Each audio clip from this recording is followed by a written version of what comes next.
बिस्मिल्लाहिर्रहमानिर्रहीम अस्सलाम वालेकुम। EFI ट्रेनिंग कोर्स की क्लास नंबर 7 में मैं आपको खुशामदीद कहता हूँ।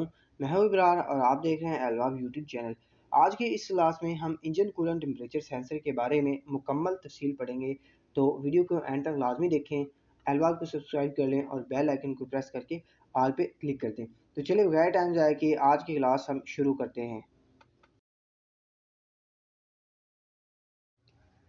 तो चलें, सबसे पहले तो हम यहाँ पे एक तस्वीर की मदद से देखते हैं कि इंजन कूलेंट टेम्परेचर सेंसर दिखने में कैसा होता है।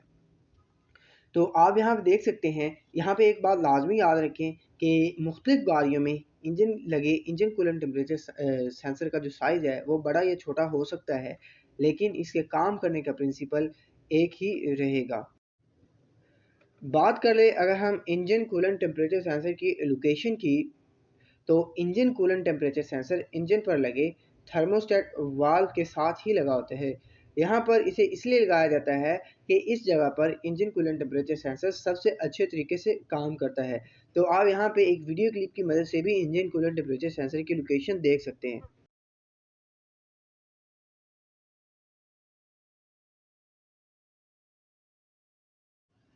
चलिए, तो अब हम बात करते हैं इंजन कूलेंट टेम्परेचर सेंसर के फंक्शन की। तो इंजन कूलेंट टेम्परेचर सेंसर का काम इंजन में मौजूद कूलेंट का दर्जा हरारत माप कर ECU को फ्राहम करना होता है। इसकी वजह से ECU को पता चलता है कि इस वक्त इंजन का दर्जा हरारत क्या है। इस जानकारी को हासिल करते हुए गाड़ी का ECU क्या करता है, वो एयर फ्यूल रेशियो के मिक्सचर को एडजस्ट करता है, इग्निशन टाइमिंग को एडजस्ट करता है। इसके अलावा अगर गाड़ी में VVTi सिस्टम लगा हुआ है तो इसमें कई एक तब्दीलियाँ करता है। इसके अलावा अगर गाड़ी में ऑटोमेटिक ट्रांसमिशन लगी हुई है तो इस जानकारी की मदद से गाड़ी का ECU ऑटोमेटिक ट्रांसमिशन में जो गियर शिफ्टिंग है उसे भी बहुत ज़्यादा स्मूथ बनाता है। तो याद रखें, इंजन कूलेंट टेम्परेचर सेंसर गाड़ी में बहुत ही अहमियत का हामिल है। तो अगर इसमें कोई मसला आ जाए तो उसे इग्नोर ना करें, बल्कि इसे अच्छी तरीके से हल करें।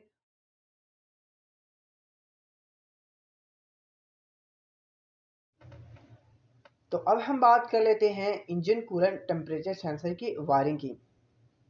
तो पिछली क्लास में जब हम IAT सेंसर के बारे में पढ़ रहे थे तो मैंने एक बात बताई थी कि गाड़ी में लगे तमाम टेम्परेचर सेंसर्स 5 वोल्ट पर काम करते हैं और इनकी 2 तारें ही होती हैं।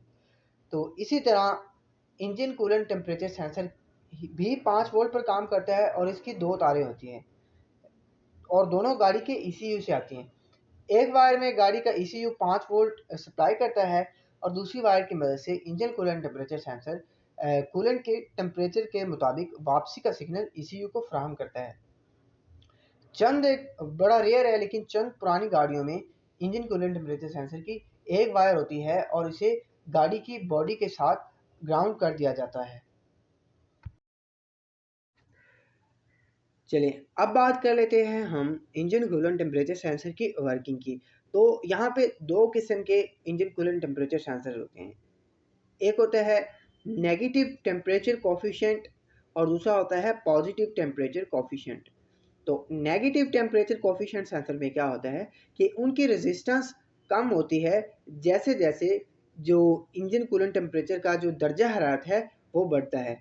लेकिन पॉजिटिव टेम्परेचर कोफिशिएंट में क्या होता है कि जैसे जैसे इंजन का जो दर्जा हरारत है इंजन कूलेंट का वो बढ़ता है, तो इसी तरह जो इनकी रेजिस्टेंस है वो भी बढ़ती है।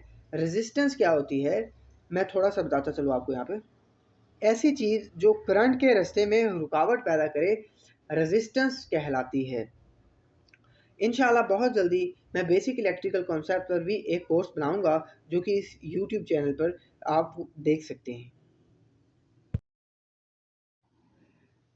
चलें, अब बात कर लेते हैं हम सिम्टम्स की कि जब इंजन कूलेंट टेम्परेचर सेंसर ख़राब हो जाए तो गाड़ी में कौन कौन से मसाइल आएंगे। सबसे पहले मसला होता है check engine light. Check engine light याद रखें, गाड़ी में जितने भी इलेक्ट्रिकल सेंसर्स और एक्चुएटर्स लगे हुए हैं, अगर उनमें कोई भी मसला आएगा तो सबसे पहले चेक इंजन लाइट ऑन होगी। उसके बाद पुअर माइलेज, जब इंजन कूलेंट टेम्परेचर सेंसर ख़राब होगा तो गाड़ी की फ्यूल इकॉनमी वो कम हो जाएगी। उसके बाद इलेक्ट्रिकल कूलिंग फ़ैन जो है या तो डायरेक्ट हो जाएगा या फिर ये ऑन ही नहीं होगा। उसके बाद जो गाड़ी का एग्जॉस्ट पाइप है उससे स्याह धुआं आएगा। इसके अलावा हार्ड स्टार्ट कंडीशन, जब गाड़ी जो है जो जब स्टार्ट करेंगे तो स्टार्टिंग में बहुत मुश्किल होगी। उसके बाद इंजन ज़्यादा गर्म होगा। उसके बाद पुअर आइडलिंग होगी और इसके अलावा पुअर इंजन परफॉर्मेंस होगी। इसके पीछे यही वजह है कि ना जो गाड़ी का ECU है उसको इंजन का दर्जा हरारत पता होगा और ना ही वो एक अच्छा एयर फ्यूल रेशियो मिक्सचर जो है वो तैयार कर सकेगा। अच्छा, यहाँ पे आपने एक बात लाजमी याद रखनी है कि ये जितनी भी सिम्टम है लाजमी नहीं है कि ये सारी एक ही वक्त में इकट्ठी आ जाएं। मुमकिन है कि गाड़ी पुअर माइलेज दे, उसके बाद पुअर आइडलिंग करे या फिर स्टार्टिंग में मसला करे। एक से दो सिम्टम्स जाहिर होती हैं, सारी यकदम से इकट्ठी जाहिर नहीं होती। अब हम चंद वजूहात की बात कर लेते हैं कि किन वजूहात की बिना पर इंजन कूलेंट टेम्परेचर सेंसर ख़राब हो सकता है। याद रखें, गाड़ी में जितने भी इलेक्ट्रिकल सेंसर्स और एक्चुएटर्स लगे हुए हैं उनके पीछे तकरीबन यही चंद एक वजूहात होती हैं। इनके अलावा और कोई ऐसी खासी वजह ख़राबी की नहीं होती। सबसे पहली वजह होती है लूज़ कनेक्टर। कनेक्टर लगाते वक्त अगर हमसे सही नहीं लगा या गाड़ी किसी गंदे रास्ते पे चली है तो इस वजह से भी कनेक्टर लूज तो हो सकता है। दूसरे नंबर पे बात करते हैं हम रस्टी कनेक्टर की। जब हम गाड़ी की सर्विस करवाते हैं पानी से, अगर तो जो कनेक्टर है वो वाटर प्रूफ नहीं है तो उसके अंदर पानी चला जाएगा जिसकी वजह से कनेक्टर में लग जाएगा जंग। जंग लगने की वजह से क्या होगा कि रीडिंग जो है गाड़ी के ECU तक नहीं पहुंचेगी। तीसरे नंबर पे ब्रोकन कनेक्टर या फिर ब्रोकन सेंसर। किसी भी वजह से जो कूलेंट टेम्परेचर सेंसर का कनेक्टर है वो टूट सकता है। उसके अलावा कूलेंट टेम्परेचर सेंसर भी टूट सकता है। चौथे नंबर पर बात करें डर्टी ETCS, सॉरी ECTS, ये इंजन कूलेंट टेम्परेचर सेंसर की शॉर्ट फॉर्म है। तो कि अगर तो गाड़ी का जो कूलेंट है वो बहुत पुराना है या फिर इसमें पानी डाला हुआ है तो क्या होगा कि उसकी वजह से इंजन कूलेंट टेम्परेचर सेंसर पर बहुत सारा गंद इकट्ठा हो जाएगा, जिसकी वजह से क्या होगा कि जो कूलेंट टेम्परेचर सेंसर है वो अच्छी तरह से रीडिंग मेजर नहीं कर सकेगा और गाड़ी के ECU को सही रीडिंग नहीं पहुंचेगी। पांचवें और छठे नंबर पे है ओपन सर्किट और शॉर्ट सर्किट। अगर आपको ओपन सर्किट और शॉर्ट सर्किट के बारे में नहीं पता तो बहुत जल्द मैं एक बेसिक इलेक्ट्रिकल कॉन्सेप्ट का कोर्स इंशाल्लाह अपने यूट्यूब चैनल पर लाऊंगा, तो आपने वो लाजमी देखना है। अब मैं आपको बस थोड़ा सा बता देता हूँ कि ओपन सर्किट कहते हैं कि इंजन कूलेंट टेम्परेचर सेंसर की जो दो तारें आ रही हैं वो रास्ते में कहीं से कट जाएं या अंदर से इंजन कूलेंट टेम्परेचर ख़राब हो जाए या फिर जो गाड़ी का ECU है वो अंदर से ख़राब हो जाए। ये एक मुकम्मल सर्किट होता है। इसकी इंशाल्लाह तफसील हम बेसिक इलेक्ट्रिकल कॉन्सेप्ट के कोर्स में पढ़ेंगे तो तब आपको ये ज़्यादा क्लियर हो जाएगा।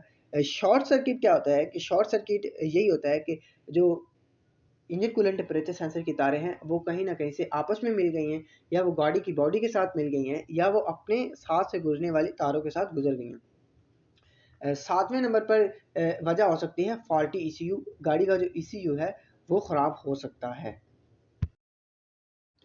चले अगर हम बात करें अब डायग्नोसिस की, तो डायग्नोसिस क्या होता है कि एक ख़राबी गाड़ी में आ गई है तो अब हमने उसे किस तरह ढूंढना है। तो यही पॉइंट्स हैं 10।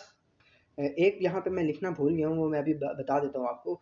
तो इन्हीं पॉइंट्स की मदद से आप कोई भी मसला तमाम सेंसर्स और तमाम एक्चुएटर्स में ढूंढ सकते हैं। सबसे पहला होता है विजुअल इंस्पेक्शन।